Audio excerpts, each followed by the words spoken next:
how much our tools has changed as designers. And I feel like one piece of advice would be to prioritize process over tools. So you got to learn the tools to get the work done, but what is that underlying design process?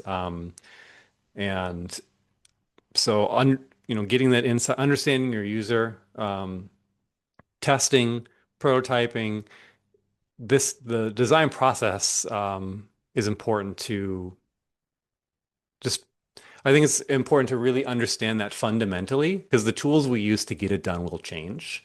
But the underlying process will not. That's one thing. And another one is I would prioritize outcomes over output. Because output is it's a convenient way to sort of quantify our work. Like I made this prototype or I made this many screens, I made these mock-ups. But it's important to remember it's in service of something. It's in service often of a, let's say a subscription-based product over usage and subscription and renewal.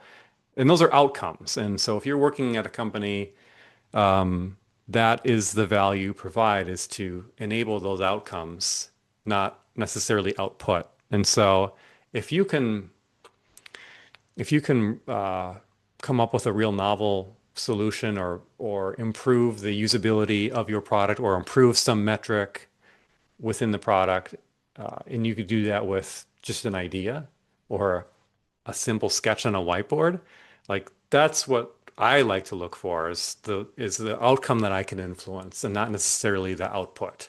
I could make 100 mock-ups, but it might not, make a single difference in the